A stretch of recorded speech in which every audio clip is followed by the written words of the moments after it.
In this video, I'm going to show you how to install lights up on your roof rack without drilling through your hardtop. Alright, I've had my fun. Let's get to the install.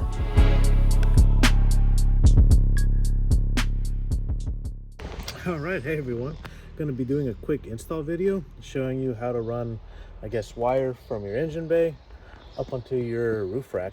The plan is going to be to bring in our wires through that grommet right there from the engine bay, run it up against this side of the dash, up the A-beam, where they're going to cross it underneath this guy, and finally up top we're going to bring out the wire through here, cut through this little notch right here, and then run it along this water channel right here and bring the wire out right around in this area. I might actually bring it up a little bit sooner and tie it up right here, but we'll see how that goes.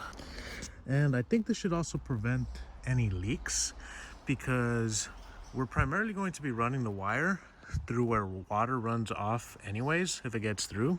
If you see right in here, there's like the little drainage hole in this spot, and then right up there's another one.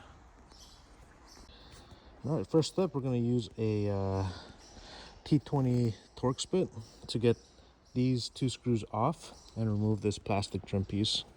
Oh, there's actually two more screws right there and right there, so 4 screws in total. All right, once you remove those screws, this guy should just pop right out. All right, we're going to use the trim removal piece to pop off this speaker grate here, and this guy's attached at 4 points. All right, next up we're going to remove this guy, and I believe I have to remove the 2 bolts in here. Going to use a plastic trim removal tool to pop out this cap and this cap. And to remove the 10mm bolts in there, you're going to need a 10mm socket as well as an extension on it. Once those 2 bolts are removed, this piece should just come off with a little bit of pulling. All right, next up we're going to remove this little panel right here. Same thing, we're using the plastic trim removal piece to pop this guy open.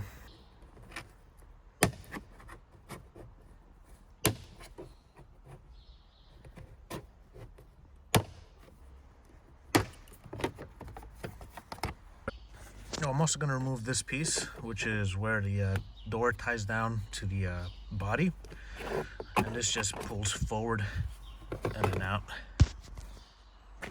All right, now it's time to move to the engine bay, and we're going to pop out that grommet right there.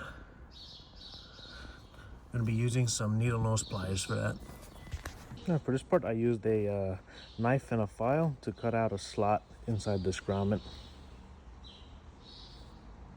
I'm going to be using a single strand of wire first to measure everything to length, and then I'm probably going to remove it all again and make my harness. From here, I fed my wire from the engine bay into the cabin, and once I saw a bit of a strand, I went ahead and started pulling it through. Next up, I ran it through the side where this panel should be, and then slotted it through the remainder of the dash.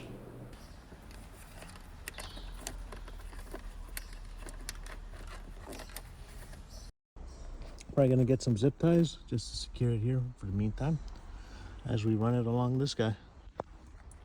And here's the important part. We want to slot it underneath this foam piece as well as this weather seal, and then we should be able to run it into this rain channel.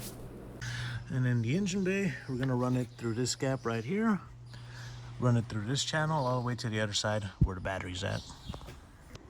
And I got pretty much everything cut up, or everything set up. I'm gonna go ahead and cut with an extra, I don't know, foot maybe of wiring, just in case. So far, just to get the wire from, my aux switches to the roof, I'm using about 15 feet worth of wire. I'm probably gonna need another 10 more feet to wire up the roof rack itself. I also really like this braided wire, or these wire braids, and I'm going to use that to protect the wires a little bit better. I then use some heat shrink to make sure the ends of the braid don't fray. Alright, and time to repeat the process one more time. With the completed wiring harness, of course.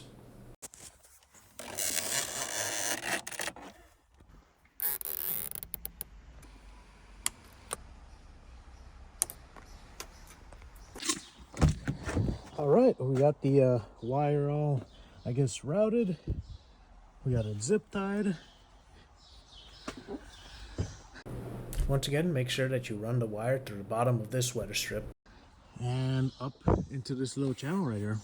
I guess the next step is to run the wires up in the engine bay. And I'm actually going to run it right through here underneath with this wire, and then across the back of the, I guess, or across the back of the hood right there. And once you're happy with everything, it's time to put everything back together.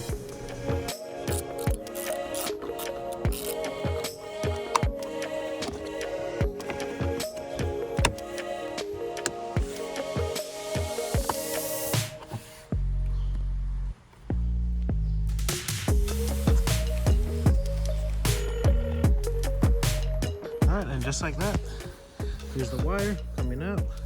I'm ready to power whatever I need to power on the roof rack. Now fast forward a few months, I have had this set up in the rain, in the snow, and I've power washed it, and I have yet to see a single leak. I've listed all the tools that I've used for this install in the description below. If you want to know more about the roof rack that I'm running or want to hear my initial impressions, I've listed that video up above right here. And if you have any comments or questions about this install in general, leave them down in the comments down below. But other than that, thanks for watching, everyone. I'll catch you all on the next one.